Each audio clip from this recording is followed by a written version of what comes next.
Hey, And we're live. we are live. Now entering.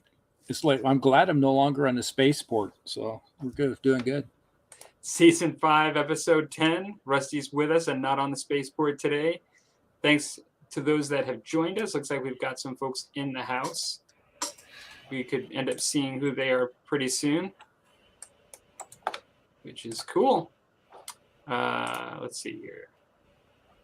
All right. So, how's it going, Rusty? Oh, it's going. It's getting by here. Let me see here. There we go. Got Dan Boomin in the house. Hey, Dan. Hope you are doing well. Thank you for joining in. Howdy, ho, neighbor. That's interesting.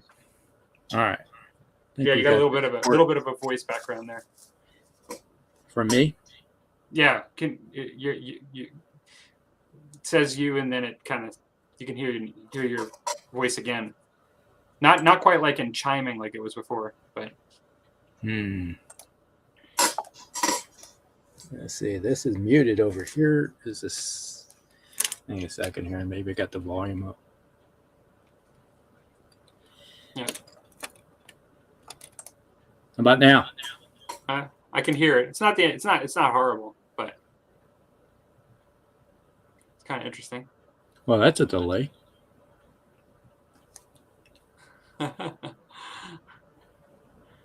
So.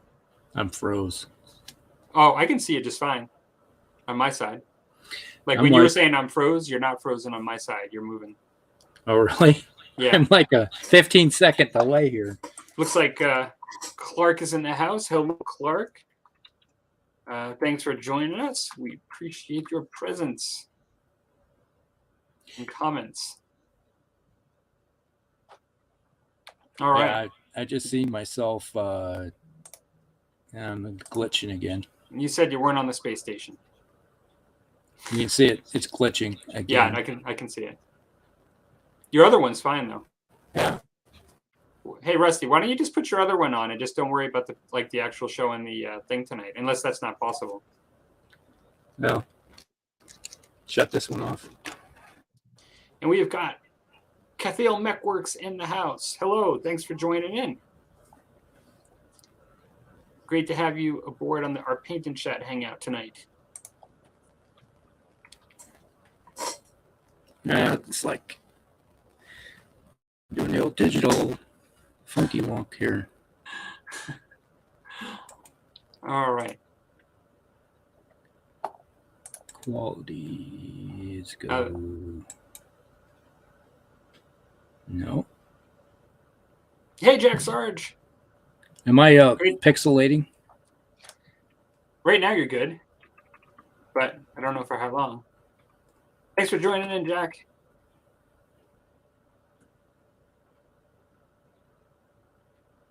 So, are you ready to do the roundtable stuff and see how it goes, Rusty, with your long distance outer space reception?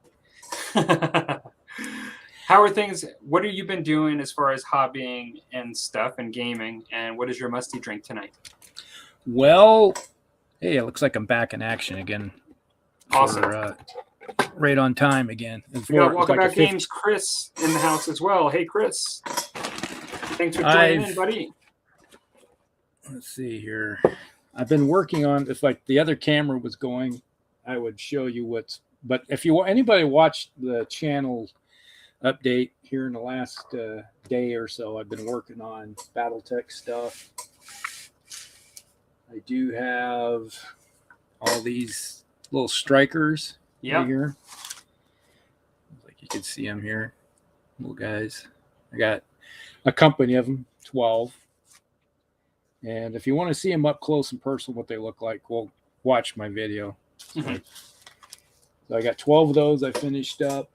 And I'm starting on painting these mechs here. It's like all the mechs here. Focus on you here.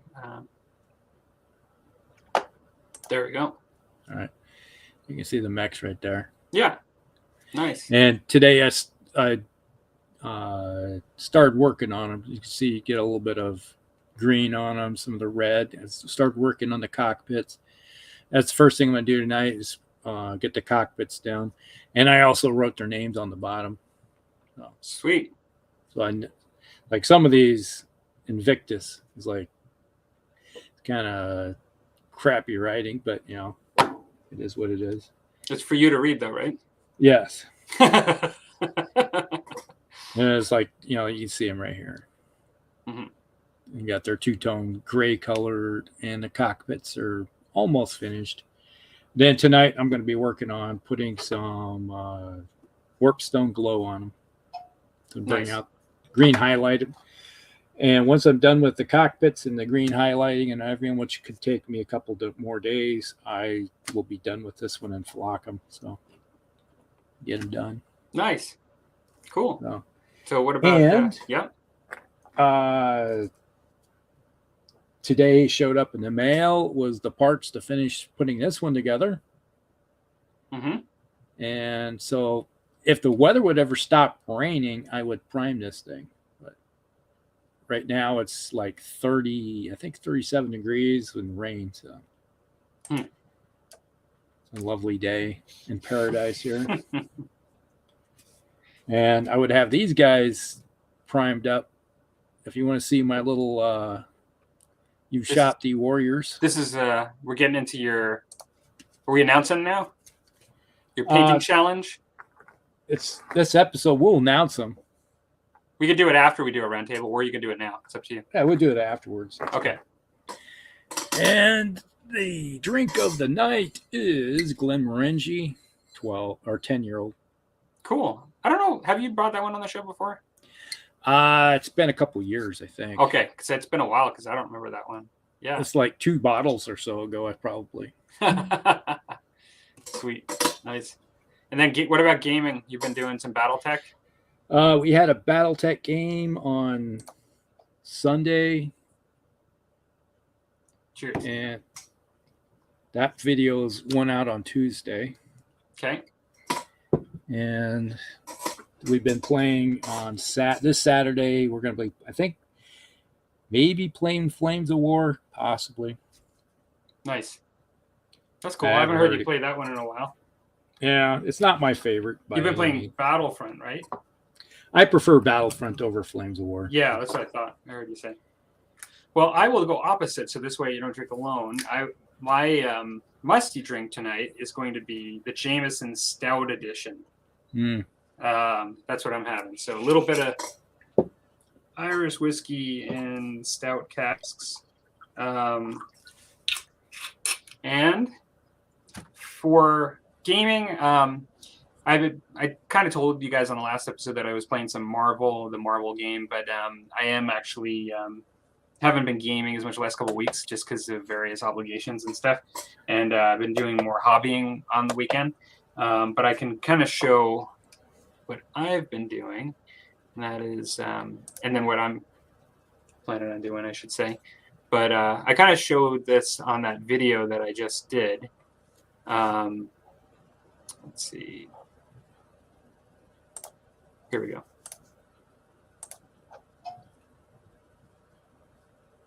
So I've got these guys here, which are the Test of Honor Japanese that I'm doing. And so working on those right now. I'll be working on those a little bit tonight. That's kind of what I've been doing as far as painting. And basically,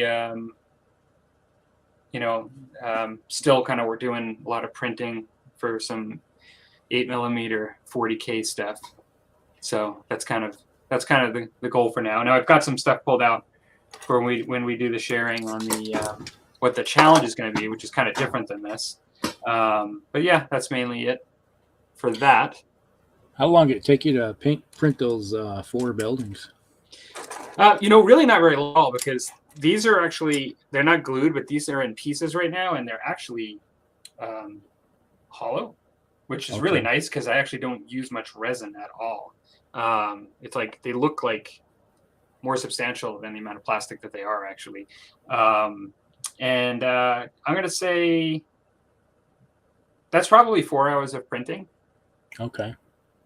Right there. And I still have to print an extra one for this to get this one to be the same height as the others. And then I'm going to have a base that I'm going to use the non-resin printer, the plastic printer for, to just kind of make a base that they go on. And then I'll probably do another one like that because I kind of like it. I think it's going to be cool. Yeah, you just need about 20 more of them. You'll have yourself a cityscape.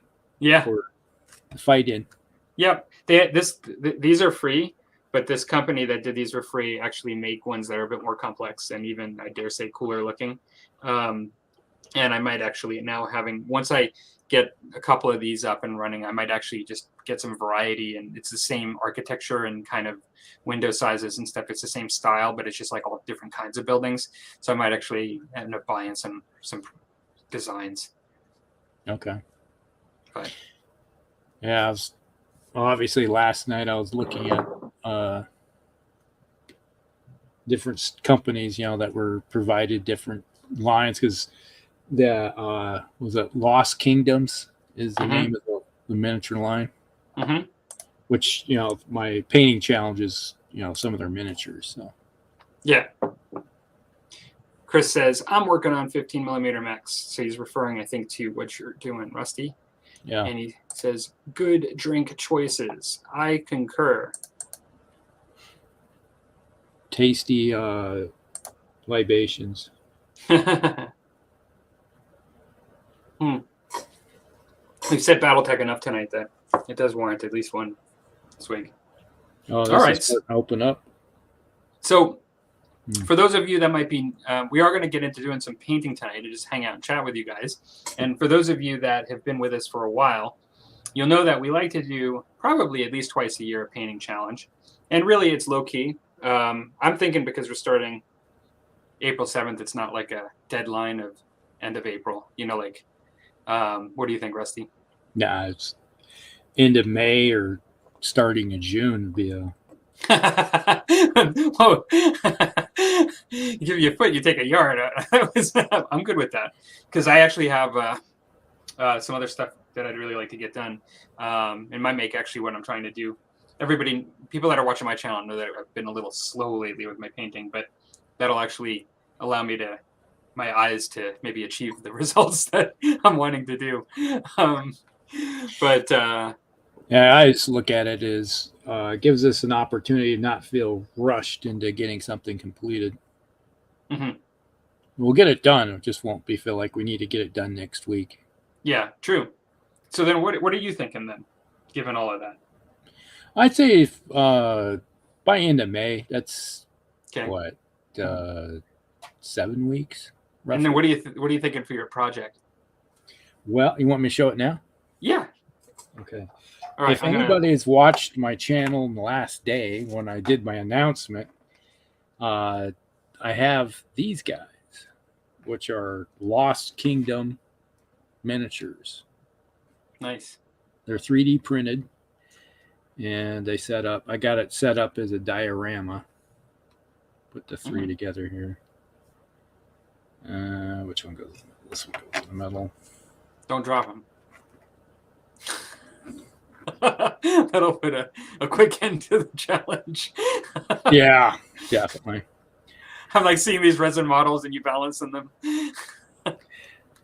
Yeah, I set them up as oh, cool. Kind of like a diorama here. Yeah, that's sweet looking. So you can see the pillars on there. The pillars. This is I took one of the pillars. It was had a set of 3. And one of these, like this one right here, was an individual by itself. It was already broken in pieces, designed that way. And I just cut it, and I took a pair of channel locks and put some old washcloth around it, and went, snap. Just snapped it, yeah. So it now has that broken look to it, and it's like you can tell that these two go together. Oh yeah, that's very clever. Cool. Yeah. So it looks like it fell down and broke. So now you have the warriors are standing on it. Now the original pictures, when you look at them, when you would do a 3D print of them, they would show them on bases. right? That are designed to be standing on. And for the longest time, I think what held me off from doing anything with them was that I was like, I have to design something for them to stand on because they didn't send you the bases with them. Yeah. So they just like printed them off and said, "Here you go." And I was like, "Oh, okay, that's not what I it didn't tell you. The bases weren't included." And I complained about it, and they sent me some money back about it. But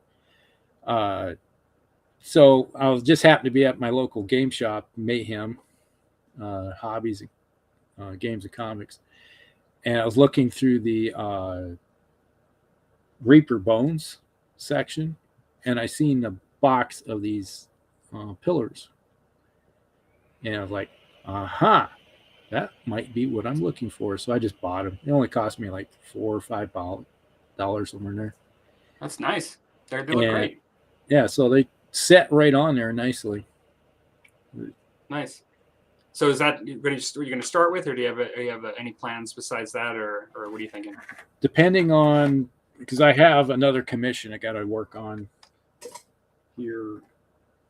After I finish this commission, I got another commission. So I do have some Tomb King's chariots. I have to. Mm-hmm. I still have paint yet. That reminds me of what I did last year. This time I did all those like 5 Beastmen chariots, if you remember. Yeah. That was pretty tall order of chariots. Like that was pretty cool actually. Doing all of those. You're all in the case, right? Yeah. Well, actually, I have 2 of them in the display shelf and then 3 in the case and like in their storage. I have a little like mini display. It's actually, you can't really see it on film, but it's right there. And it's just basically a selection of all my Beastmen units. Yeah. And so I just put all the overflow of the army in the boxes. But yeah, I guess I'll switch over and I'll show a little bit of what I'm planning. And so that would be this. Okay. So what I think I'm going to do, I'm going to kind of I'll start with what I'm going to do in order, I think. I kind of thought... Expand your screen there. Oh, yeah, I should. Let me do that. Hang on here. All right. I know that metal miniatures are the worst thing to look at under a bright light. I do apologize in advance for that.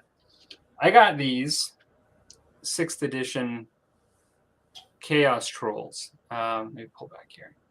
And so these guys are basically, metal GW trolls. If you were to get in close, they have like chaos symbols on them. They're kind of more haggard than regular trolls, or more evil looking than regular trolls, I suppose.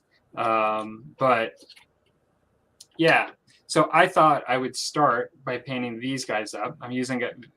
You're allowed to take chaos trolls in a Beastman force, and so that's going to be what I'm going to start with. And I do have lots of metal. Everything's initially is metal that I'm showing, but then I'm going to do some historical, and I'm looking at, I have 3 British officers for the French Indian War. And so this one's a freebie, and I actually already have this miniature, but since I'm doing British officers, oh gosh, this one's not going to show real well, but it's basically just a British officer with his hand like on his waist. These are Minden miniatures. This guy I could probably show a little better because he's not in a plastic bag. This guy I have here. And so he'll, on horseback. And then I have another one, and this is a little unusual. Like they only just recently started doing this. But this is another British officer, but he actually has a sword arm, kind of like,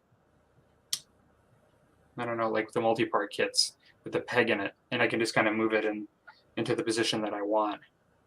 If he's straight up in the air or forward or down. Yeah. I'll probably try to do something just different, a little different than some of the fixed arm ones I have. Like this guy is actually pulling it back, like he's getting ready to swing from the side or something, and it's really cool. Actually, I'll probably just try to do it differently.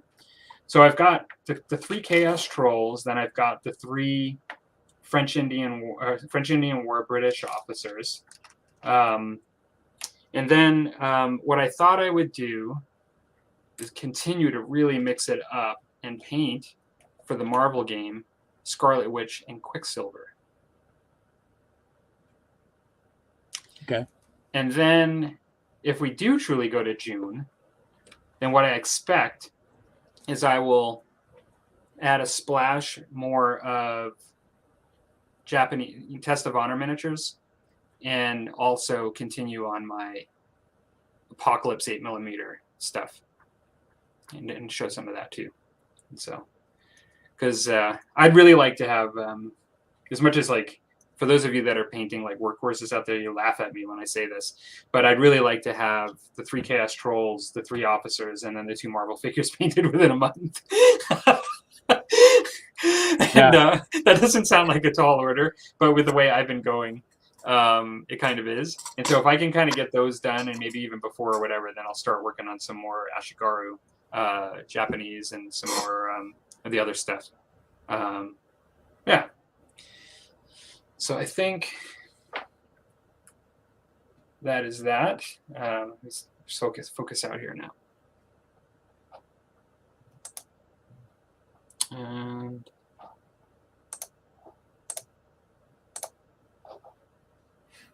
so why don't we take a moment to look at the comments here. We got 3 new ones. Clark says, finished prepping dinner, time to participate. Awesome. My painting challenge is just painting my uncle's Battletech stuff, 200 mechs. So you would be someone like I just referenced that's painting like Workhorse, that's laughing at my like 7 miniatures, or I guess it's 6, 7, 8 miniatures that I want to get done in a month. Hey, it's not the quantity, it's the quality that matters.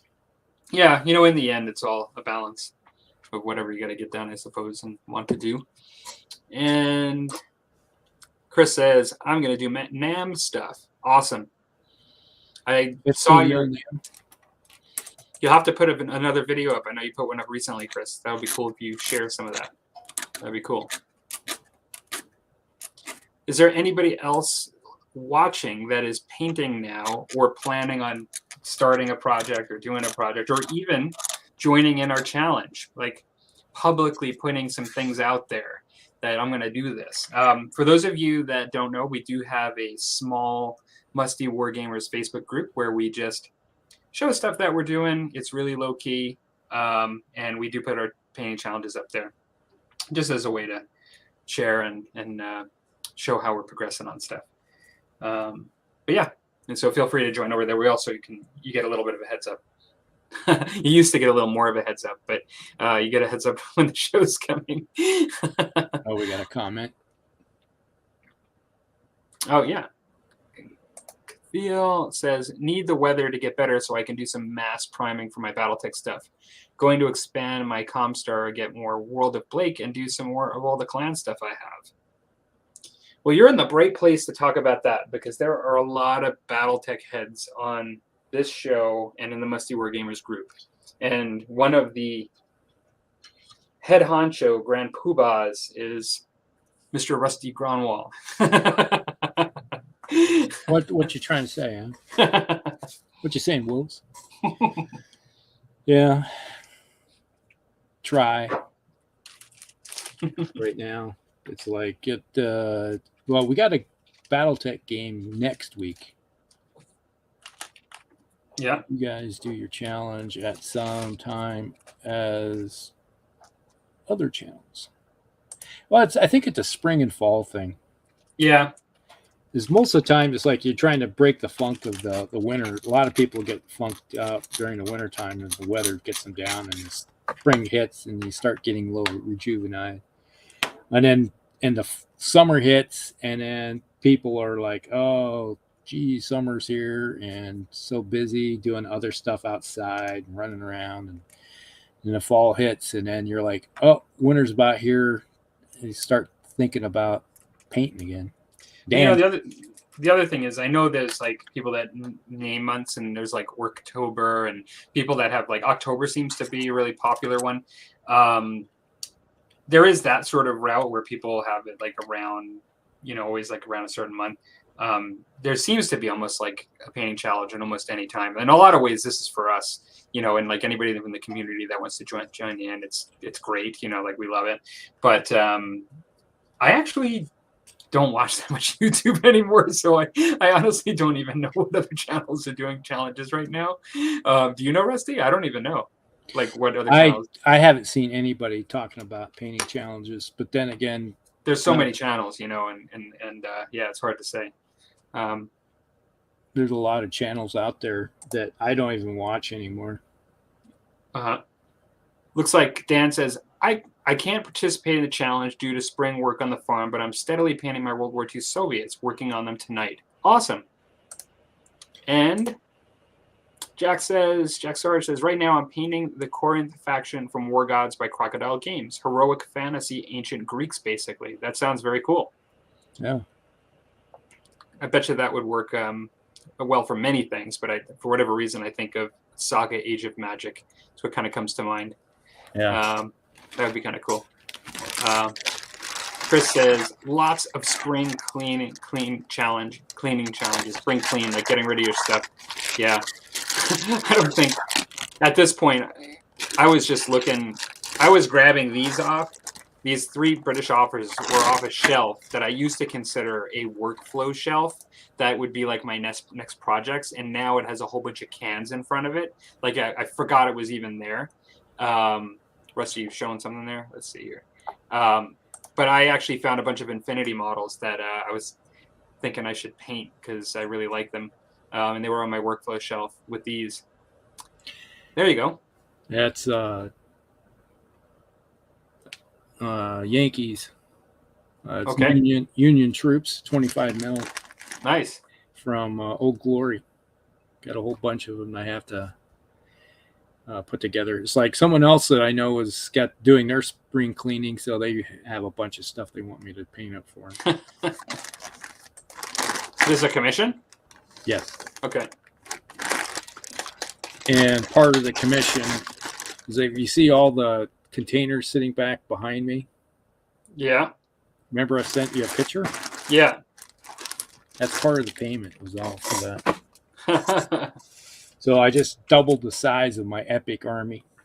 Yes, I saw that. I saw the Eldar in particular. I remember seeing lots of Eldar, Imperial Guard, Space Marines, and there's some smattering of everything in there. Mm-hmm. Chaos. And... Chris says, I'm trying to finish all my jungle scenery right now. Yeah, I know you got a ton of that stuff. Yeah, that'd be for your... what scale is the Nom that you're doing?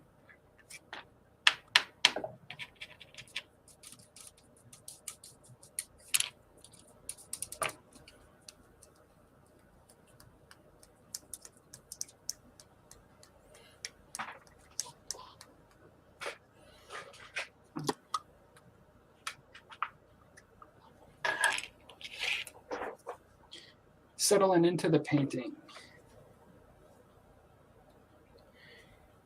What are you painting? Well, right now, I'm actually tonight I'm just painting a multi-part base. I'm painting some bases on those Ashigaru and Samurai. Okay. Not too much thinking in painting bases.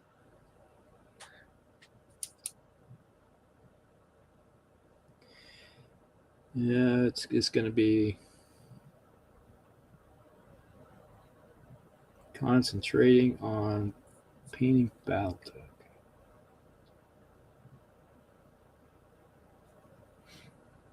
It's all the green highlighting that's got to be done. Mm-hmm.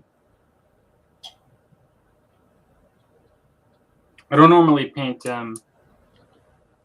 my bases like this dark of a brown. Like I usually go a lighter brown. This is like a chocolate charcoal. Like it's literally I'm using the darkest brown I have, which is called Charred Brown by Game Color. And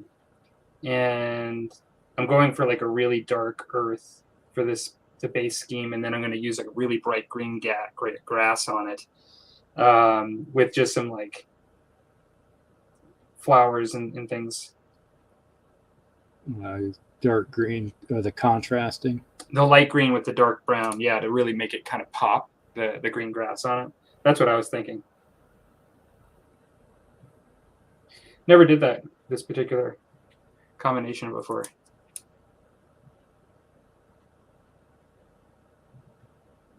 I'm kind of looking forward to basing these guys up, and actually, Dan being on the show, it's kind of an opportune time to bring this up. But Dan has on the show several times talked about his horsehair trees, and I've always said every time we brought it up that I've got horsehair, here it is, and I've said like I've wanted to do a wire tree and horsehair trees for a long time, and the years have went by, and I haven't. But now that go ahead. So you're trying to say it's a tremendous idea to start. This is a tremendous time to talk about a tremendous idea. I am going to do some cherry blossom and just plain straight up red flocked trees with wire trees with horsehair foundations for Test of Honor. And I'm actually really psyched to try it out, like make some trees from scratch and do the horsehair stuff. Cherry blossoms? Yeah, I think that's what they're called, right? The Japanese trees. Yeah. And but I also, be honest, I like the idea of just straight up vivid red trees too. Because if you look at, a lot of Japanese sort of artwork and like outdoors, like, temple areas and stuff, they also have those, not just the cherry blossom. Well, you got the cherry blossom style, or if you're using they also have, depending what type of year it is, it's you could also see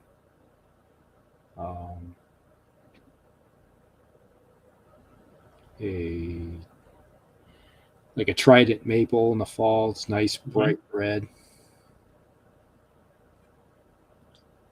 Well, I think it'll be cool. Wanted to do it for a while, and I've determined the right time. I think part of it too is I did get I mentioned to Rusty offline, and I haven't announced on my channel, but some of you may know that Forge World is going out of business, and I have. Go ahead. Or is it Foreground? You're correct. Foreground. I always call it Forge World. I don't know why. I'm just an idiot. But yeah, it's Foreground. Totally correct. I basically picked up a Test of Honor sort of Japanese village package because I haven't really purchased much from Foreground over the years because I've really liked it, but I always found it a little bit pricey, and I've just really just painted my own stuff. But I really liked it. For like their World War II buildings that I got, I really enjoyed putting together. I've always felt it's a very high quality product. And so since they're going out of business and there's a sale and I may never be able to do it again, and I just looked at their Japanese buildings and they look so beautiful, I just went all out. So for me, all out. So how many did you get? I'm going to say that I got 5 buildings, a bridge. It comes with a fence. I got like temple gates. One of the buildings a temple with like all kinds of scatter terrain. So pretty much like anything I think I'm going to need, and then I'm going to make the trees myself. And that's kind of where I went into, like, I'll spend some time making the trees myself. It's going to take me time to build those, but I actually really enjoyed building those. Like sitting down and building one of those was sort of an enjoyable experience to me. And then they'll be ready. They're already painted. Yeah, the Foreground stuff. Yeah. Yeah, that's the nice thing about them is that they are able to print that stuff.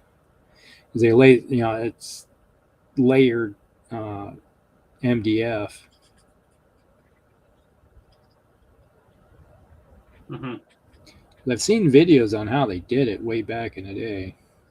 Layered MDF, I think, is a key component that you're talking about, because I found, like, when I grabbed those World War II buildings that I have that are made by them, they're very substantial. Like the walls and like they're not flimsy at all.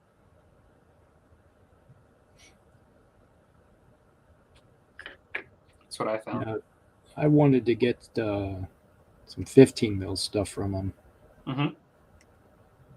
to be able to just do a European battle, cityscape. Yeah.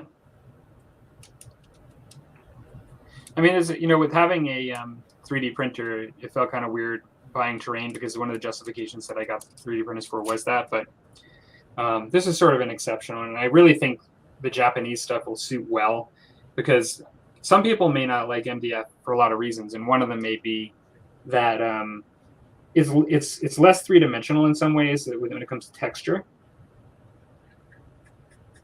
Because it's basically flat walls, it's flat things, it's two-dimensional things coming together to make a three-dimensional object. And I think the Japanese houses with the teddy bear fur on the top will be a good fit, to be honest. In this case, we're getting them, and I'm kind of happy to do one foreground purchase again before they're done. And I'm using my printer for all this other stuff. So I say the one nice thing about it is that you don't have to spend the time painting. You just put it together and you're done. Yeah. Yeah. Clark says, I need to build scenery. And it's like the never-ending thing. Always can use more scenery. Definitely. We got Dan popped in here. It's like you go play on his table, and it's like you feel bad because your scenery isn't up to his snuff. Yeah, I know. I've seen his stuff on his channel. Dan says, good for you, Palmer. You can get wonderful results to provide very robust trees. Yeah, I would agree. Like anybody that I've seen do that style of wire tree is pretty amazing. However, I've not done it before. This will be my first time, so maybe we'll see how mine goes.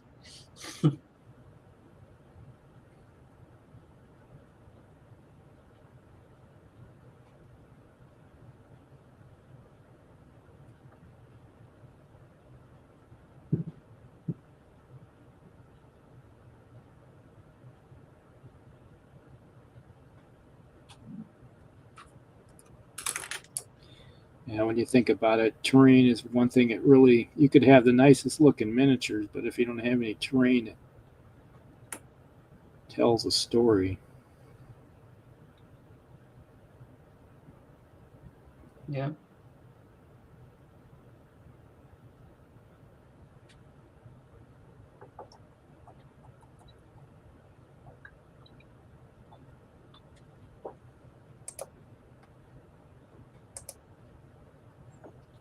And it says, thanks for the kind words, Rusty.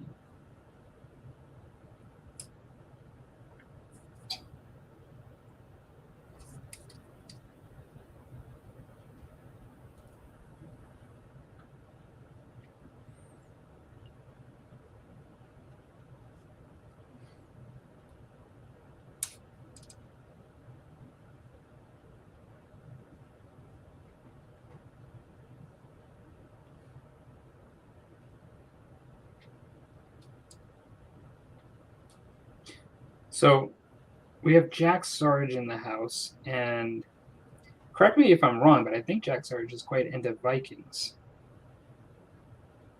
that correct? Could be. I've seen his channel over the years. He's had his channel for a while now. Yeah. Rusty and I were just talking about the Vikings show on Netflix that we're both watching. Yeah, I started it last night. I finished up the Last Kingdom, and I watched 2 episodes. And I watched the first episode last night, and I was like, I couldn't stop watching. And it's like I started watching the second episode, and it's like that's how much I liked it. Yeah, I think it's pretty good. The third episode was about ready to start, and I said, nope, I can't watch another episode. I have to go back to work. Now it is co-produced with the guy that did the Viking show, right? I think so. That's my understanding.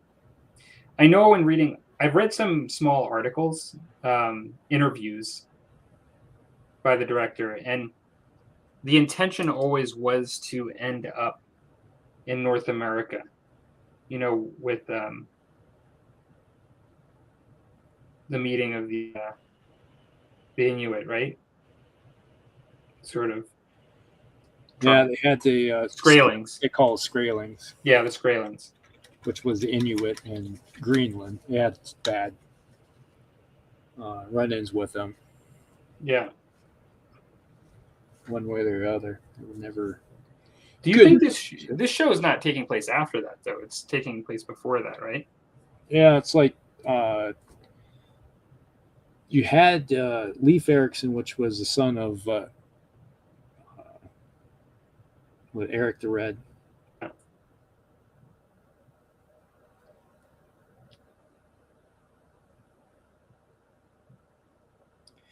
And they went to Greenland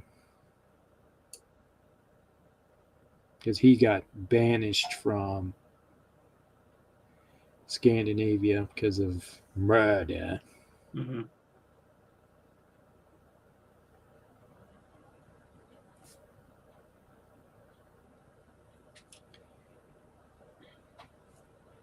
So this is his kids, basically, are the ones that are. They have the usual suspects with the in this show. Meaning what? The historical characters. Okay, yeah. The one thing I was a little surprised about is the focus on.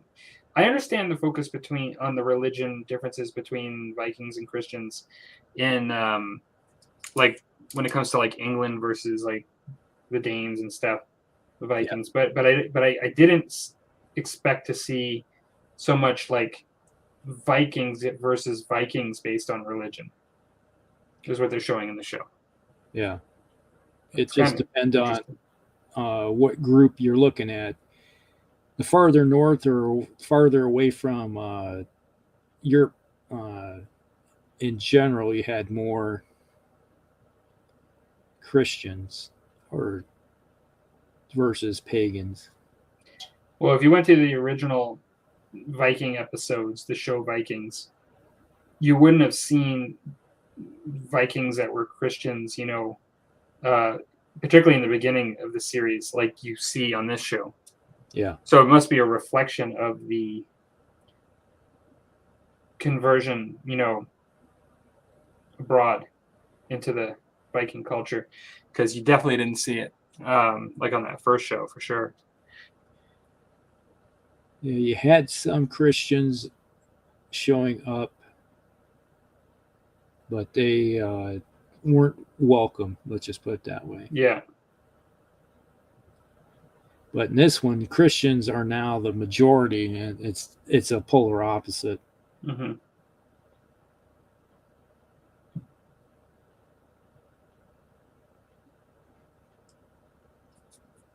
Yeah, it's interesting so far.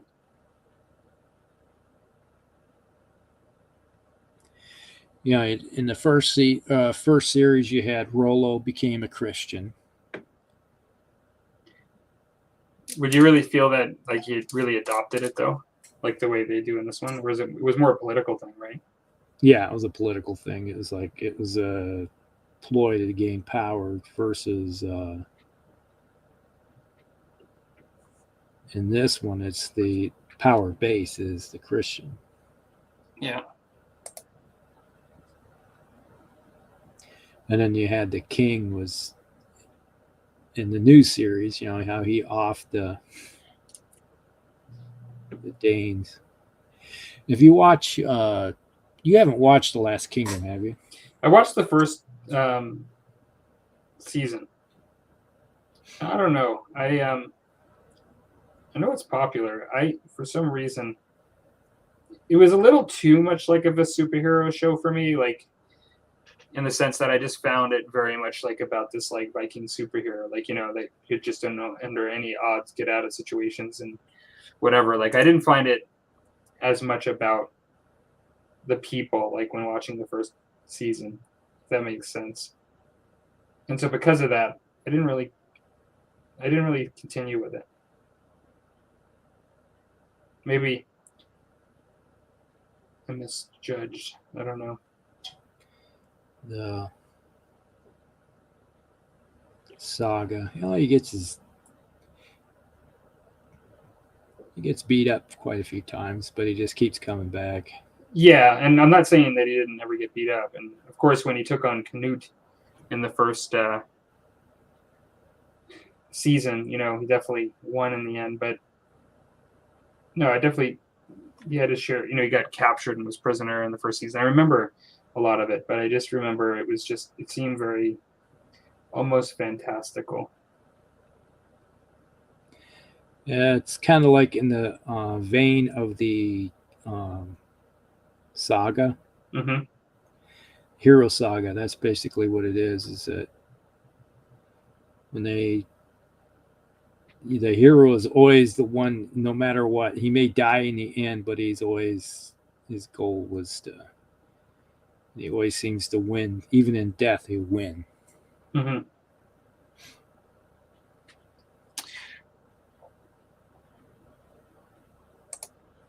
Jack says, more of a fan of Alfred the Great and the Anglo-Saxons, but I have painted a bunch of Vikings for commission. Sold a lot of my Dark Age minis when we downsized to a smaller house.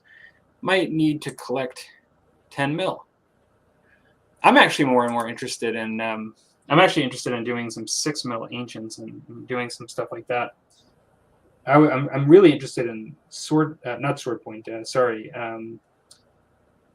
the Strongest as a set of rules for like. I've never played it, but I've looked into it, and it looks like a lot of fun. But yeah, no, I remember just seeing. Maybe I caught you in a phase where you're doing a lot of commissions. I just remember seeing you do a lot of Viking stuff for a while. I'm not sure how long ago that was, but I do remember that.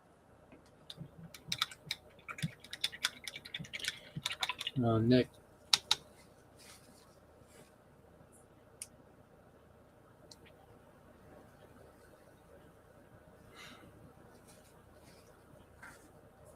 Yeah, that's the thing about scales is I've never gotten into the 10 mil stuff.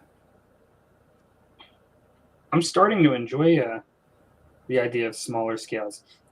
I almost like it for a completely different reason. Like I really like my 28 mil, but I'm really starting to enjoy doing like the 8 millimeter and like maybe trying even 6 millimeter. I was even thinking about trying like the 2 to 3 millimeter for stuff like Mass Battle. The 3 mil Bacchus. Yeah. Yeah, I totally understand the 15 mil as a scale because that just seems to work fairly well. Mm-hmm. To put a nice size because it's nice to paint. They're not hard to paint, but when you start looking at others, is trying to find somebody that's actually in that scale. That's the problem. Yeah. Well, you being into BattleTech and being into Epic and being into that stuff, you must be somewhat okay with 6 mil. Otherwise, you wouldn't be doing it so much. Yeah, I don't have a problem with 6 mil. It's just it's the 10 mil, certain scales. Like there's just certain ones that don't fit for you. Yeah, I look at 28 mil because that's just a scale that you have with most skirmish games, and then you look at 15 mil. I have people that have 20 mil, but I've never understood the traction because it's too close to 28 to me. Looks like we got Nick in the house. Very, very silent mouse. Yep. Hello. Thanks for joining in. I'm starting to see the really smaller scales, like this idea of like 6 mil or whatever or less, is almost like I painted up those tanks and they're like miniatures to me, but the infantry are almost like game pieces, if that makes sense. Like I'm not painting 6 to 8 millimeter models to win like awards. But when you paint them up and you get some variety of color and they're at a distance, they look really nice, like game pieces, like on the board. And if the gaming side of me, which I usually can't cater to the painting side more, but the gaming side of me has an appeal for that, like an appeal to put down like a mass legion, of ancients and just not have to paint it up in 28 mil.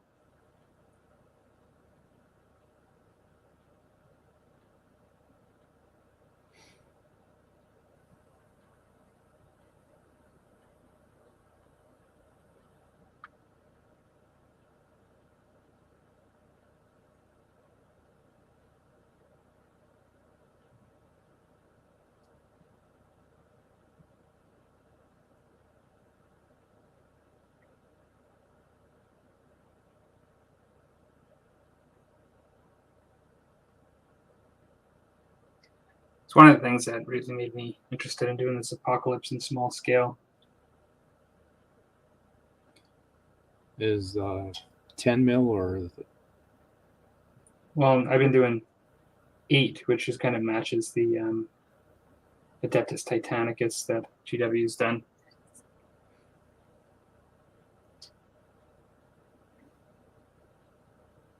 Again, that might be one of your weird scales because I know you collect a lot of stuff in 6.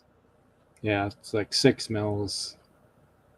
But then again, BattleTech has gone to about 10 mil. Okay.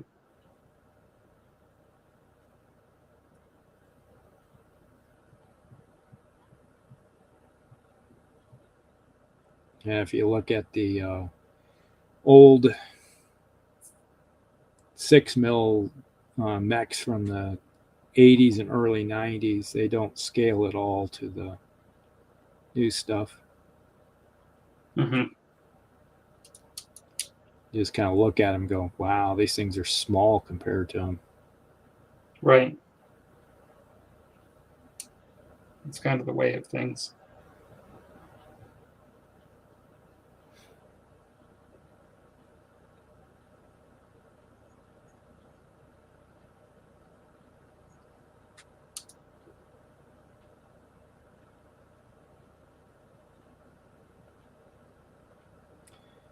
So my biggest problem with the new scale is that you can barely get some of these mechs on the, if you're using hex maps, Mm-hmm. they don't even fit on the hex map. Oh, wow. The base maybe, but they overlap so much that you can't put another mech next to it. It seems to defeats the purpose of it. Yeah.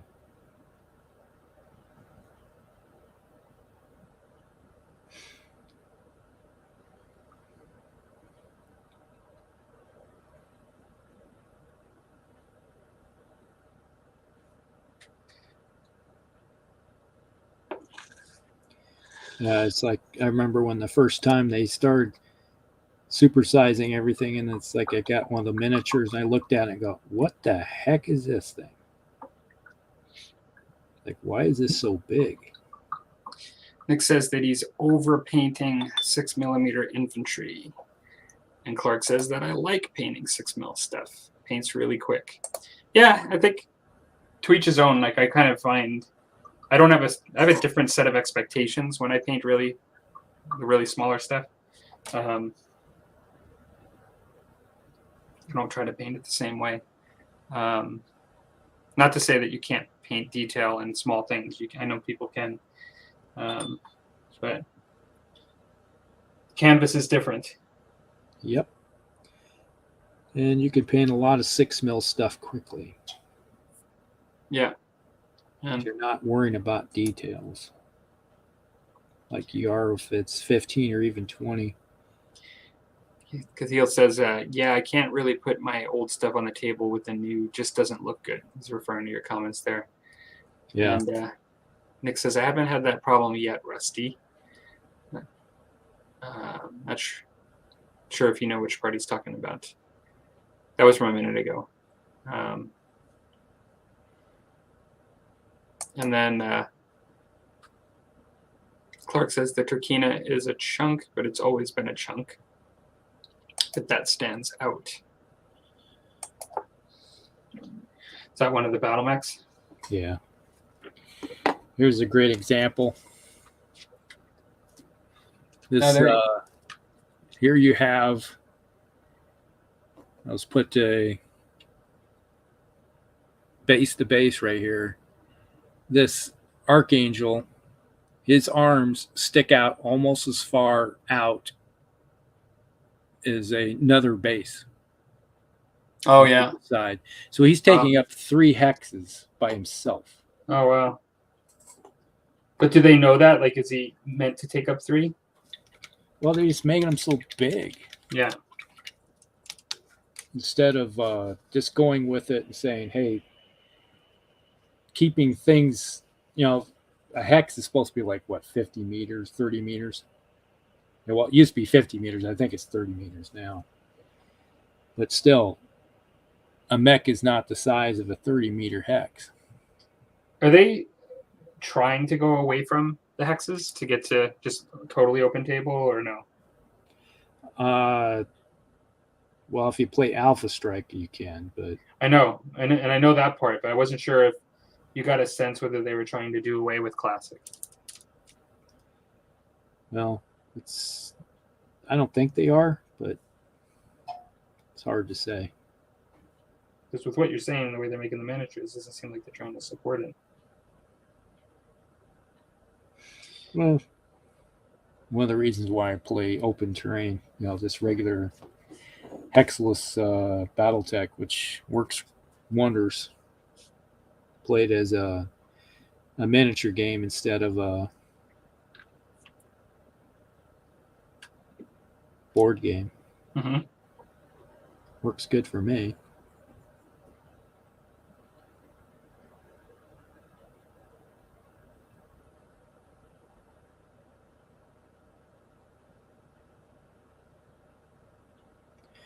I had my first complaint about it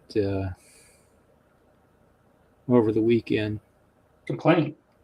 Yeah. About what? Battletech? Yeah, for playing it. It's like, you can't play Battletech without hexes. It's impossible. I'm like, been doing it for decades. But you can't. So it's like, here, watch my videos. It's when you say, don't live so much in absolutes.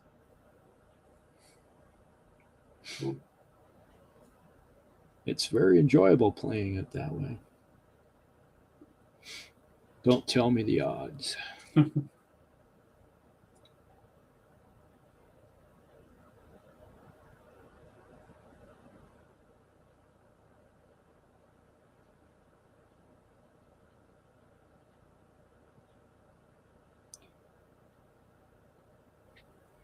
But then again, I guess the biggest complaint I always have with people that say you can't do it that way is because they've never played miniature games before. Mm-hmm. So I guess they never knew that you can do it.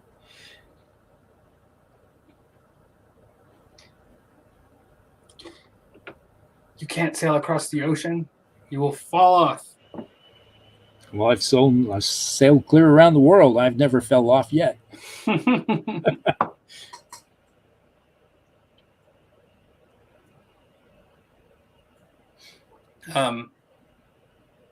Got a few things here. Well, actually, definitely a few comments. Oh, okay. So Nick says the mechs being too chunky for hexes was what he meant, that it wasn't a problem for him. And then Theo says, yeah, Archangel is huge. Clark says, one day I'll pick up a bigger set of models and try my hand at bigger stuff with more available detail. And Nick says, bloody wobbies. Word of Blake. still making neoprene hex maps, is what Thiel says. And he says, Clark says, I think the look of the Beak Space Marines that are being released this year, or I like the look of them, as well as the Space Dwarfs. Yeah, no, like, I really like the fact that they're releasing the Beaky Space Marines again, and almost makes me want to buy some just to buy them. But they're like in the bigger sizes, kind of similar to what we're talking about. I'm sure they're like, like, what do you call it? Primaris style. Yeah. However, they'll be that size, right, Rusty? Yeah, the huge. However, I've got so much stuff to paint. Like I was just mentioning earlier, like I have a lot of Infinity to paint, and even though I'm not really playing it, I really love the miniatures, and I'd like to play it. And I think I'd probably just pick those up if I was to do anything. Going down that route now, but I actually still have some old Hammer 40K projects to do.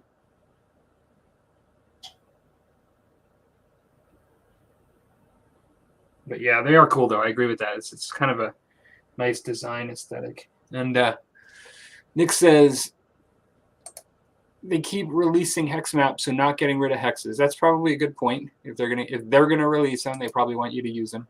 Or so maybe that will be my first foray.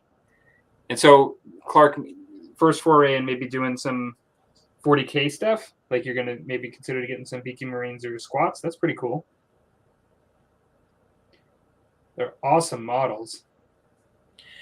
I like the that they're releasing squats again. I like that idea. Yeah, I saw that video and I stupidly didn't make the connection at all.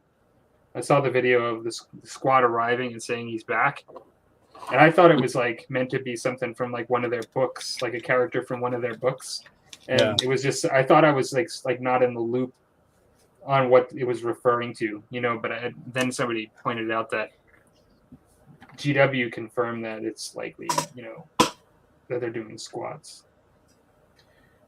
Yeah, it was like thinking it was something for Kill Team. Mm-hmm.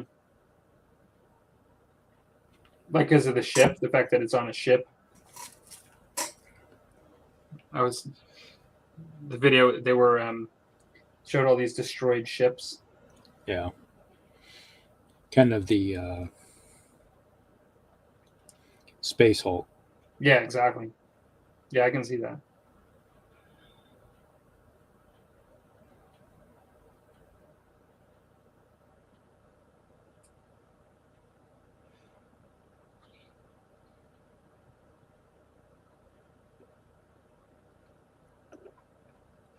Yeah, we had somebody that was talking about wanting to do Space Hulk. Mm-hmm. Like, wow, that's something I haven't heard about in a while. When was the last time they released it? 2010, somewhere 12. I thought they did it sooner than that, because I think they released it again. I'm pretty sure. Yeah, it was a one-time deal where they had a one box set that they dropped, and then I don't remember if they did again or not.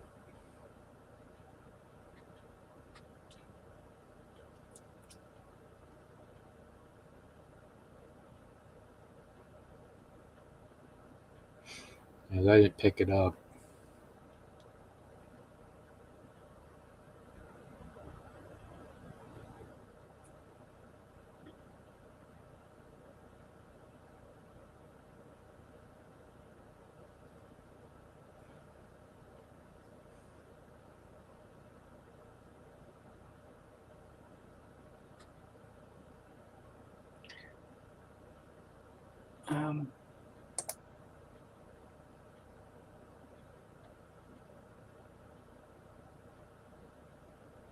Nick says it's very possible. And I've got new comments below that.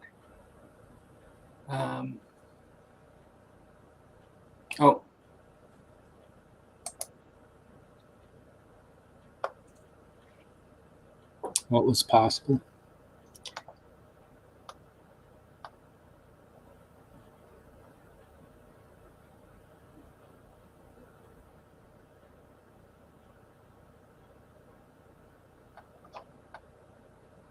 I'm not sure. But Keel says, say do it when playing my cityscape map. Nick says, I'm getting nostalgic for the Beakies, but not enough to go back. I can see that too. He says, I'm by both hexes and hexless. And then Clark says, if I would, it would just be for looks. I have zero interest in playing Warhammer, but their models admittedly look good. No, and I think that's fair. I mean, it's fun to paint cool models. Nick says, Infinity is my second love after Battletech. Well, that's cool. I think Infinity's awesome. Really good game. The squats don't look interesting to Nick. And then Clark says, first foray into bigger models in general. And Nick says, and I'll be running a scenario where Prince Victor tries to escape from Alenia. Okay, on Sunday. And then it's very possible to play hexless. He's referring to a conversation earlier about whether things are possible or not. Not what? No, he's saying it is very possible to play hexless. He's agreeing. Okay, yeah. It's like extremely easy. You don't have to do any conversion or anything if you don't want to. In our N of 8, which is the 6 viewers and us 2, we statistically have shown that it's very possible on the Musty Wargamers to play without hexes and Battletech. Yeah.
Well, I have to say one thing.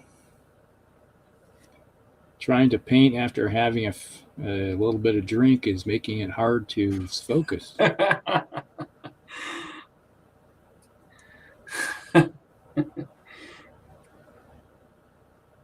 You painting some small stuff? Yeah. Very fun. I'm wearing the Optivisor. I have to rely on it these days. And as of yesterday, I'm graduating into progressive glasses. Uh-oh. I've always done really well just with my glasses for up close stuff and been fine just with like one regular lens for years, but I'm at a point now to see out and drive comfortably and then also see up close. I can't wear one set of glasses anymore, so I have to get the kind that they're not bifocals, but they kind of change as you look down, I guess, up and down through the lens. It's going to be interesting. Well, I need something for readers.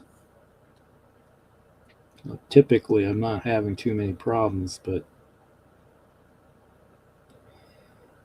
say right now. Got to say goodbye to Clark. Thanks for stopping in, Clark.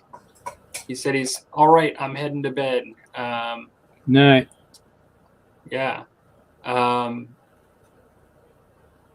And then Thiel says, yeah, my city map is hexless. Nick says, I use my Infinity neoprene map for Battletech and Alpha Strike. And then Nick says, I've been trying to delay those glasses for the last several years. Well, I did too, and I did something really stupid. I'm not actually somebody that loses things, so I don't walk around and lose stuff. Like, I don't lose my keys, I don't lose my wallet. Like, I'm very regimented about stuff, but I got a new set of... Sorry? So you didn't get new glasses and you lost your car. I got new glasses, and they were like these, except for really just for driving and for seeing like across a room, like just normal walking around, not for reading or really up close stuff. And I had to carry a case with those glasses and then have these glasses in it if I was using those, and have those glasses if I was using these. And I actually put them down and I have no idea where I put it down. So I lost a brand new pair of glasses. And I've never done that before with glasses, and I generally have not done that before with anything. And so the moment I did that, I said, I'm done. Like, I have to go to one pair of glasses. If it means progressives, then it's progressives. But I cannot have multiple frames that I need for life, like for life tasks. And so, yeah. So you pretty much put them someplace when you went someplace and Yeah. set them down.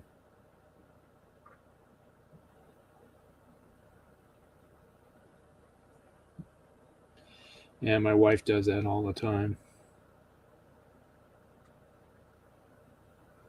She'll put down, I can't find my glasses. Well, first of all, what about the ones on your head? And she'll go, oh, okay.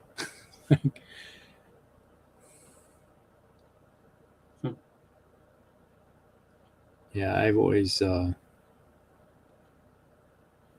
got, my wife says, you got so many reading glasses. How come you need so many reading glasses? And I was like, well, if I go to one spot, I'll sit down, use them, put them back down where I'm at. That way I never walk around without them. So it's like, because you got the habit of carrying around, and you're like, where the heck did I put these reading glasses?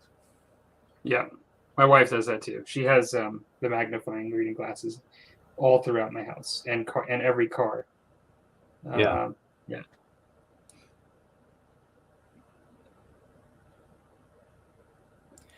That's how I deal with it. It's just easier that way. You have viewing portals throughout your house. Yes.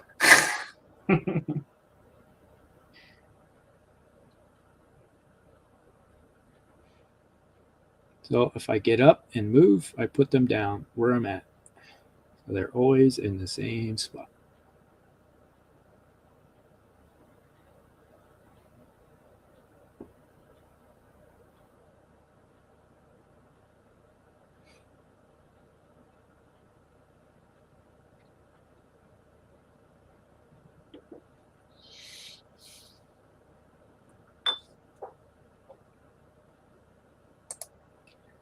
Nick says, the good old problem of needing glasses to find your glasses.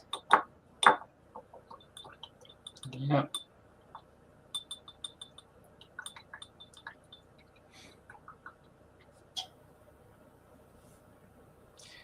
Remember Mr. Magoo? Yeah. Mr. Magoo's Thanksgiving.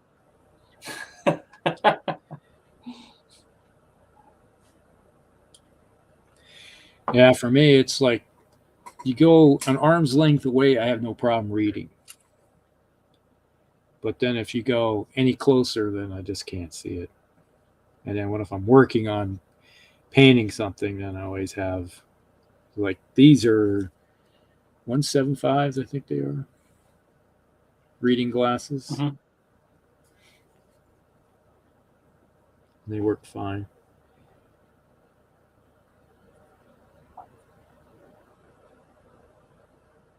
I knew something was up when I was painting some 15 mils and painting their eyes.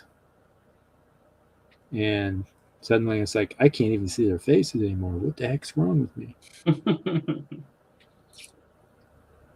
Yeah, I've noticed my vision over the last year has changed. Like, more so than usual. And I had 20/20 vision with glasses correction pretty easily. You know, it's just, but... Have you reached 50 yet? No, I've got less than a year.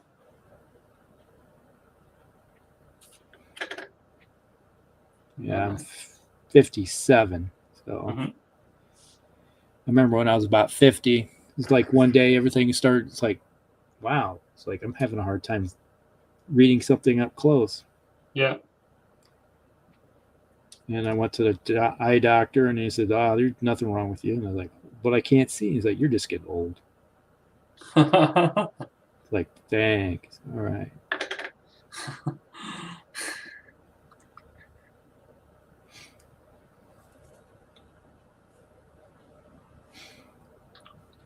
I know how you're really big into the new Dune movie, right? Yep. My wife actually, I was kind of pleased by this. She saw the coming attraction for it, and my wife actually really likes Lord of the Rings, but she's not, and she likes Harry Potter and stuff, but she's not like overly. She'll entertain stuff for my sake, but I wouldn't say, and that in Marvel it would be one of those things where she kind of entertains it for my sake, but she's not like a huge fiction person, like when it comes to like movies and things like. And she must have saw a coming traction for the Dune movie, and she got interested in it, and she wants to watch it now. So I'm gonna pick up the DVD. I saw it in the theater. Yeah, it's back on HBO Max here. Oh, okay. Oh, I need to sit down and watch it again. Did you buy the DVD? Not yet. Okay, because I knew you said you watched it a lot of times, so I just assumed you did something. Didn't you watch it a lot of times? 5 times. Yeah. How did you watch it? Stream it? What's that? Stream it? Yeah, it was on HBO Max. Okay. So it's just when they do it that way, then it's just easier to stream it and watch it at your leisure. Mm-hmm.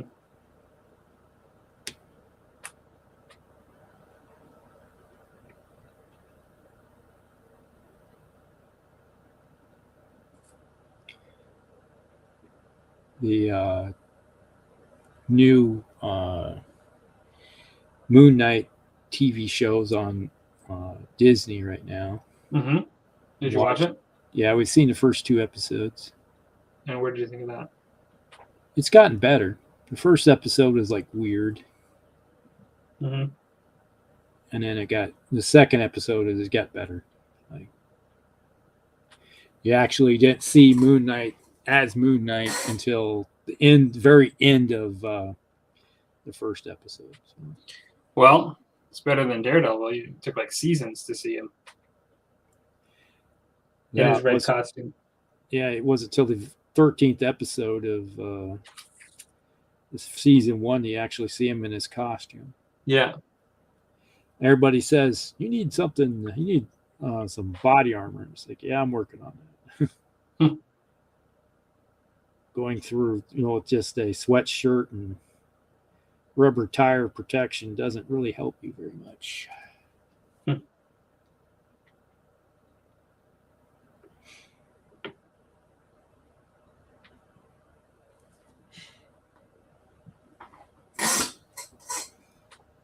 Yeah, my wife and I are watching the first season of Daredevil again. Mm-hmm.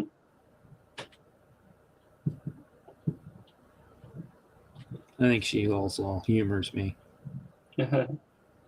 I'm actually watching Better Call Saul. I think it's season 5, the one that just came out on Netflix in Canada. I've been waiting forever for it.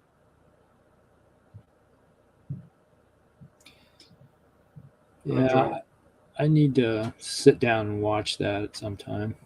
Did you watch Breaking Bad? No, just a few episodes here and there. Okay. Well, I would start with that, but Better Call Saul is actually really good too. But it's sort of like a spinoff of it. Breaking Bad was pretty amazing in my mind, but if you didn't like it, you might not like this one.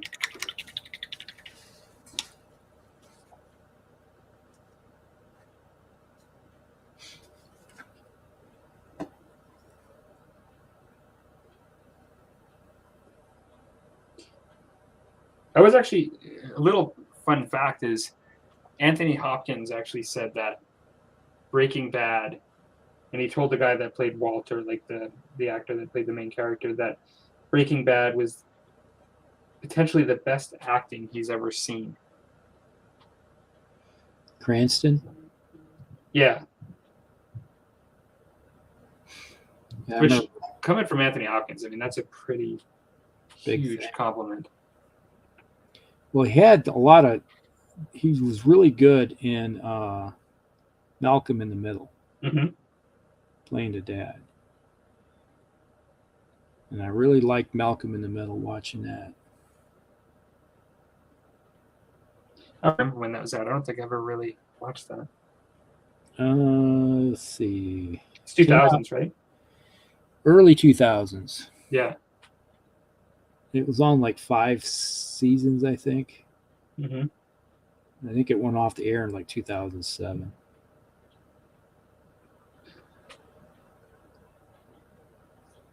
When you run out of paint, right when you just have to do the edge around your last piece. And you're down to the bone dry of paint.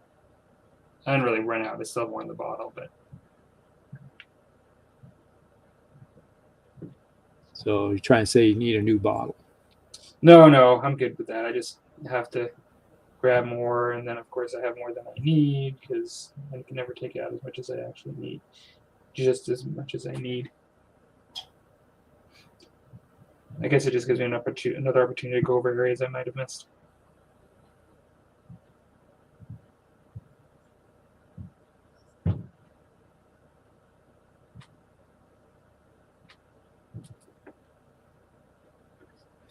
The Bryan Cranston, that's it. He was on Babylon 5 too. Oh, is that right? Yeah. Very short period of time, but he played a ranger.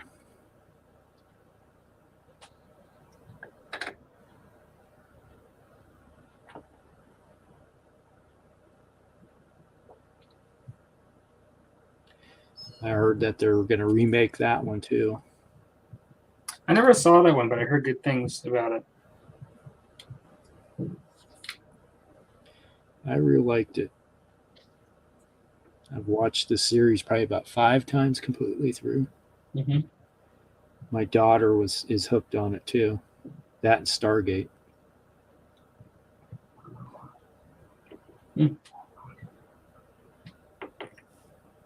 Stargate was big on the Sci-Fi Channel, right? Yeah.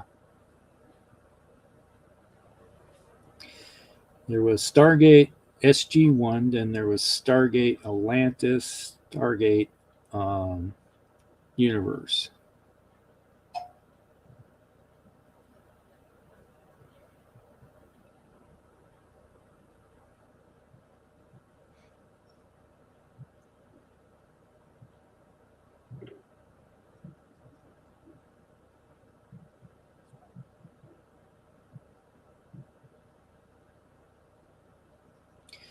And Jason Momoa, who's from here in town, he's a local kid.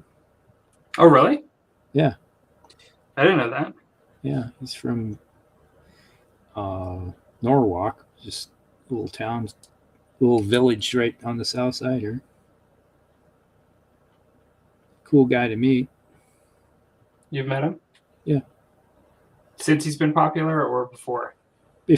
I met him when he was on Stargate Atlantis. Oh, you didn't meet him downtown, like where you live? Yeah, he used to frequent one. Well, he still does. One of the local restaurants we have in town. He's Waveland Cafe. He goes there with his family. He just happened to be there one time and seen him come in, and I said, Ronan Dax, and he looked over and he's like, my man. He come over and said hi. That's cool. Yeah.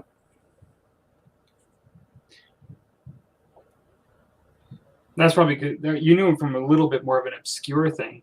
I mean, it's not obscure. I mean, it was popular, but it's not like saying Aquaman. Yeah. And this was when he was a nobody. So I guess he was on another show, which was Frontier. Yeah, I've seen Frontier. I really liked Frontier. I just wish they would come out with another season of that. I need to give that another shot. I was watching that. I didn't watch the whole thing. That's kind of right up my alley, actually. Takes place, like the around 1800. Mm-hmm.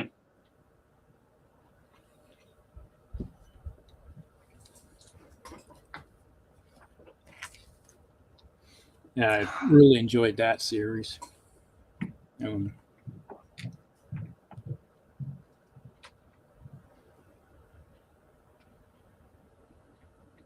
He was on what the heck are these? Like a Baywatch style show. Wasn't he?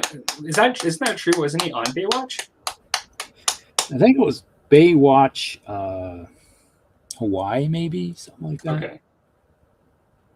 He was just a kid then. He was like an 18, 19-year-old kid.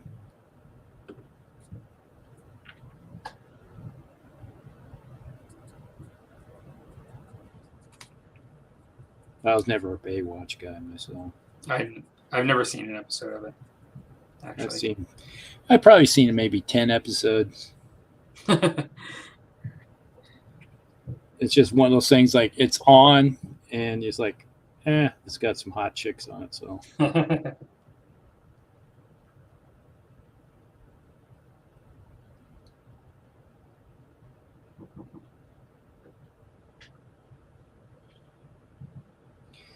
And what's his name? The guy that did Knight Rider.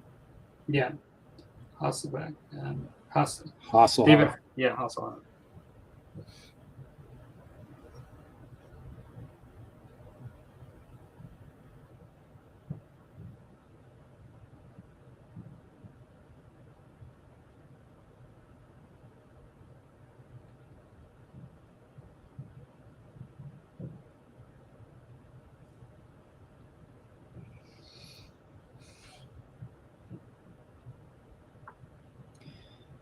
And it's like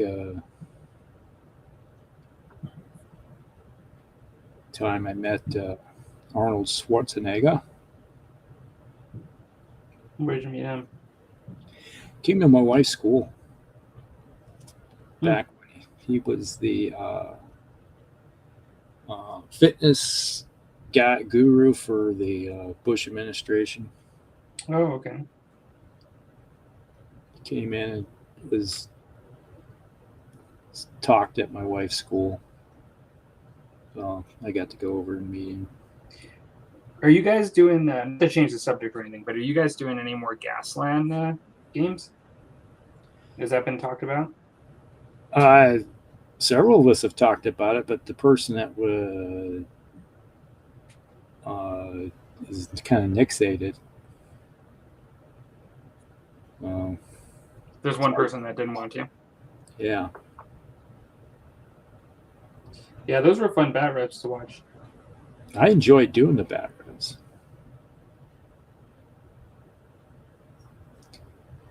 Actually, bring out Mr. Announcer Guy.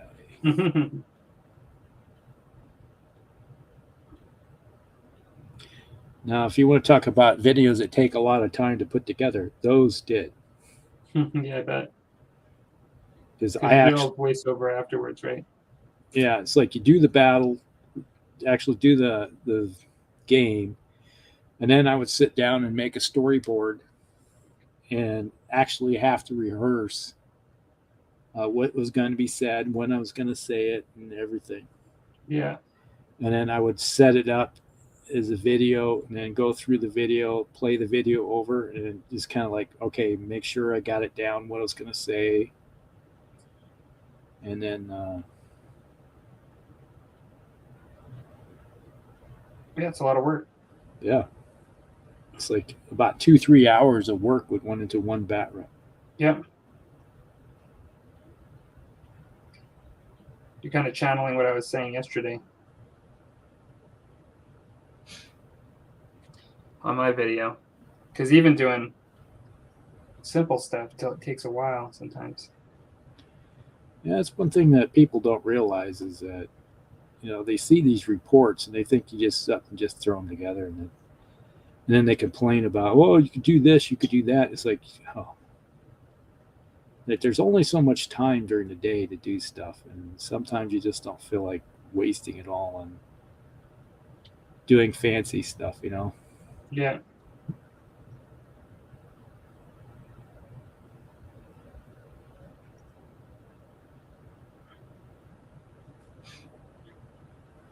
But our Musty Wargamers season intro was kind of fun. Yeah. Well, that's what season 6 will bring. That's right. I think we're going to have to do something now.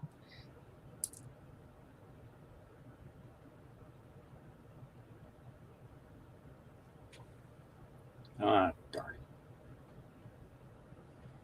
it. Because is not sure if it needs a remake, but the original creator is revisiting it. So here is hope for Babylon 5.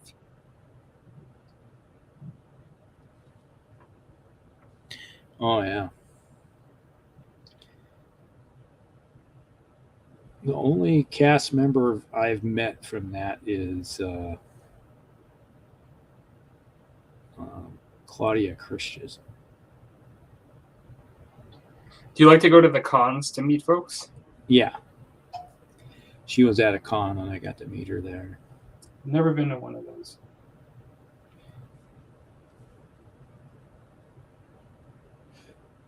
This like really sad thing is that a lot of the cast members are passed on. Oh, is that right? Yeah. In Babylon 5, did we say that that was 2000s? I know we were talking about Stargate. I'm not sure. When was that?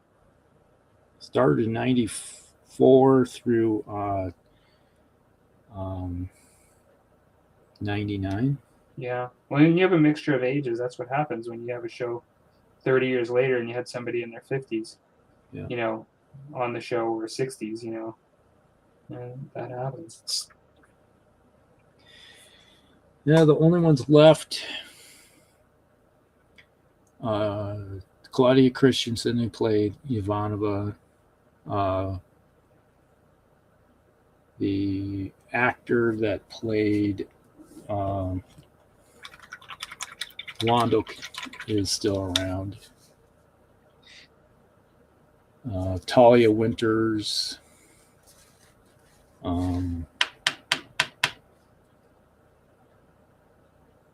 Let's see. Who else is still? Oh, one that played John Sheridan, still around. But almost everybody else is dead.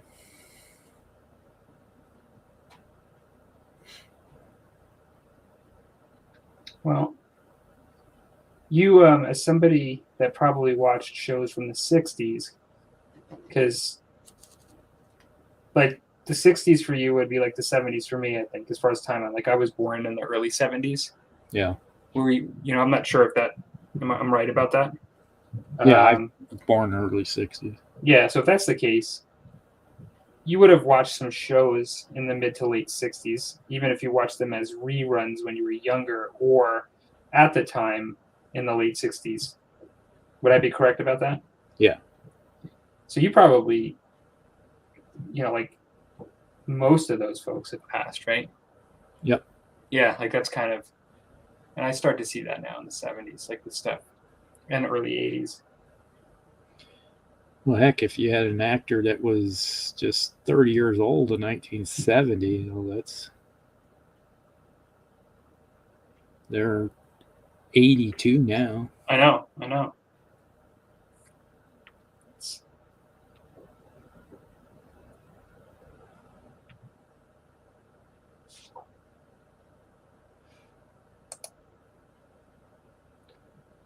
Cathil says, sadly, a lot of the cast is no longer with us.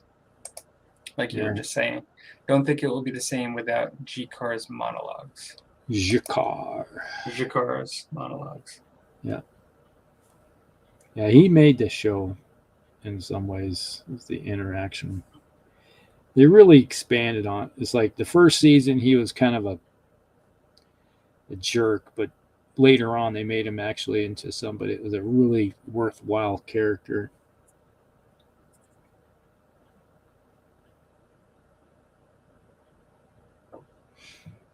I just love the going on between him and Londo, especially after they became friends.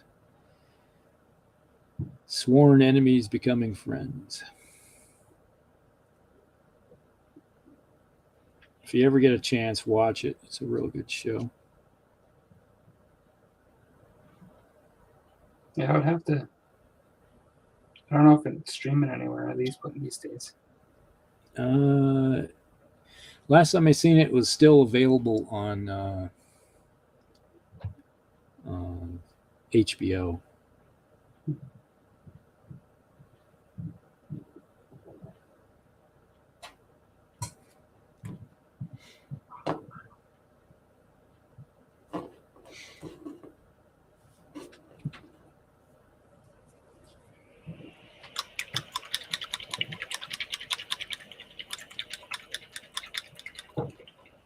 Yeah, HBO Max. Mm-hmm.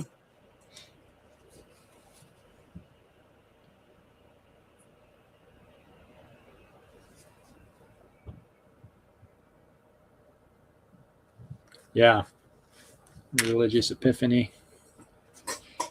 The Book of Jakar. It was hilarious when he actually becomes a religious icon and everybody was worshiping him. He's like, "Stop it! I'm nobody special. Quit it."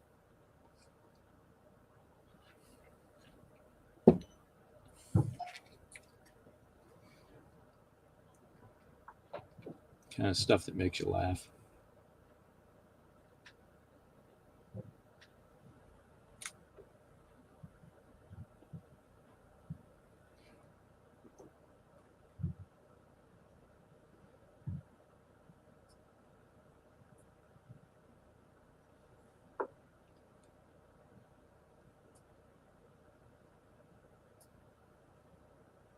Have you? Are you a Star Trek fan? Not overly. Have you? Because I haven't watched any of it, but I heard that there was that show, the Picard show. Yeah, I've seen the first season of it. It's like, no. Mm-hmm. And I watched the first season of Discovery, Okay. which is a prequel to supposedly for actual, because they had Pike in there. And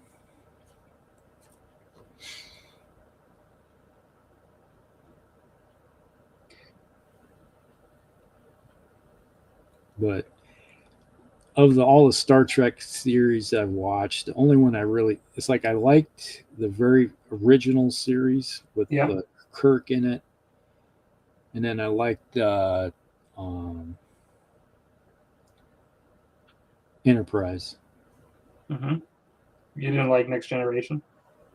No, I thought Next Generation sucked. Putting it bluntly. Yeah.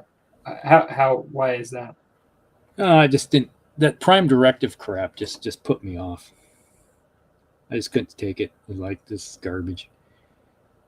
It's like one of the reasons why I liked the original Star Trek. Because you got Kirk just like gunslinging his way across the galaxy. Yeah. It's just doing his thing. It's like I like that. I actually I liked Deep Space Nine. I don't know.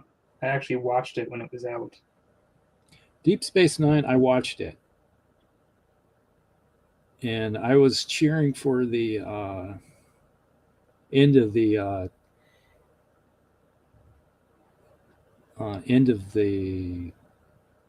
Federation.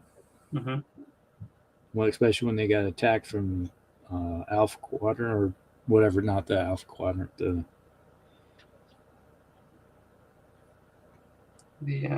Dominion. Yeah. It's been a long time since I watched it, but I do remember that. But no, I actually just, for whatever reason, I was in college at the time, and I didn't watch much of Next Generation when it was out. I do remember when it came out. That seems to be like the late 80s, if I remember right. 87, I think it was. Yeah. And I remember when it came out, it was really popular, and I don't remember watching a lot of it, but I remember watching Deep Space Nine, and it wasn't supposed to be as good, like, you know, a lot of people in retrospect, but I actually kind of liked it.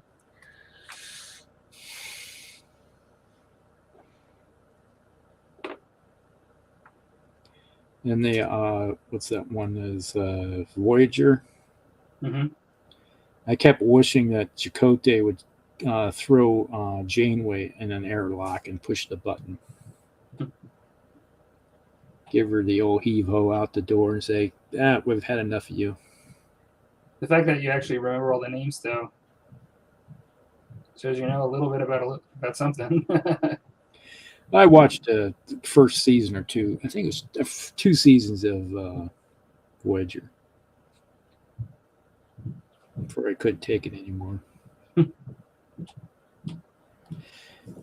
It's like I really loved about Deep Space Nine was Quark. Mm-hmm. Yeah, I love the whole tavern kind of restaurant. Yeah, or like that whole part of it was kind of cool. And the Cardassian. Oh yeah, I liked him. they were cool. Q was in a lot of that too, right? Yeah, he showed up every once in a while and made his imprint.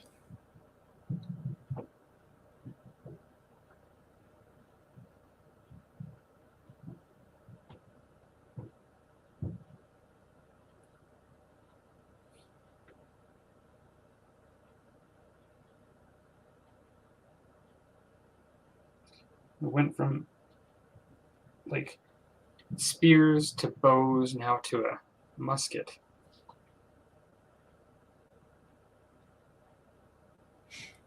Oh, for your Japanese. Yeah. I didn't know they had any with muskets. Yeah. They actually have them with muskets.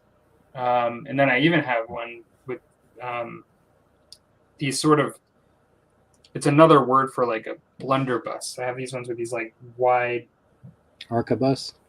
Yeah, there's something like that. Yeah, I think that's what it is. And have those as well. I got those in a separate pack. And then I have muskets and bows.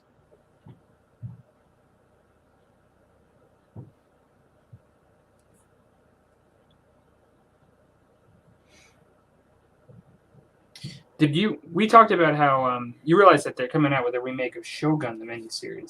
Yes. Yeah, you sent We me talked that. about that. Yeah. That's Chatted. kind of cool. That was one of the most successful television miniseries ever at the time. That's what they were saying. Yeah, that came out in 77, I think it was. It was 1980. Was 80? Yep, 1980. Okay. I looked it up. Maybe I'm thinking of Roots. It could be. Yeah.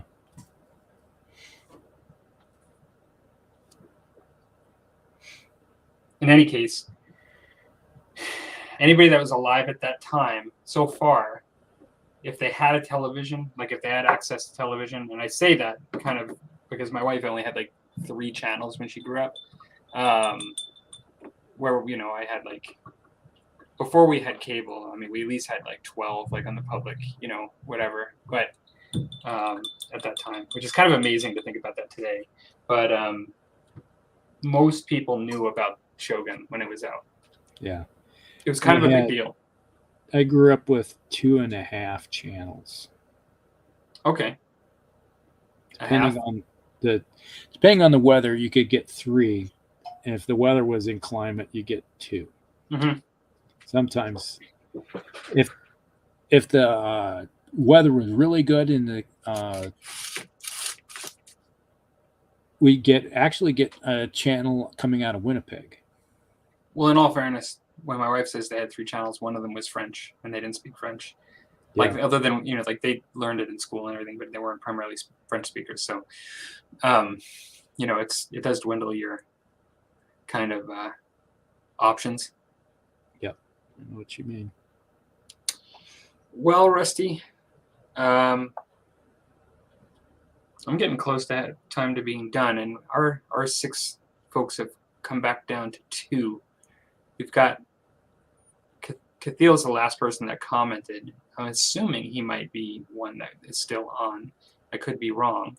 Dan hasn't said goodbye, and he usually would. So I'm assuming he might still be on. Okay. I'm becoming a bit of a lightweight. I haven't even finished my whiskey. Look at that, Rusty.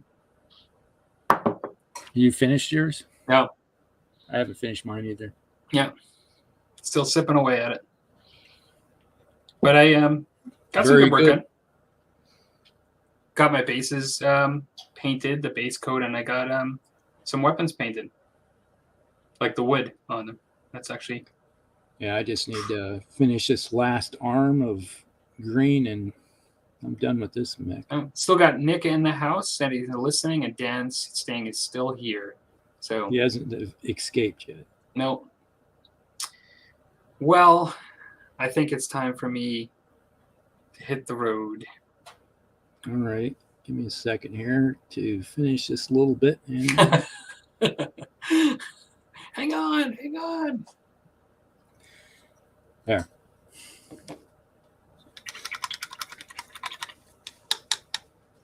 Kind of hard to say goodbye when you're concentrating. Trying to paint that thin line. Yes, it was like one little bitty line on his arm I wanted to get painted. Okay. Thanks, everybody, for stopping by. And we will see you hopefully in 2 weeks on Rusty's channel.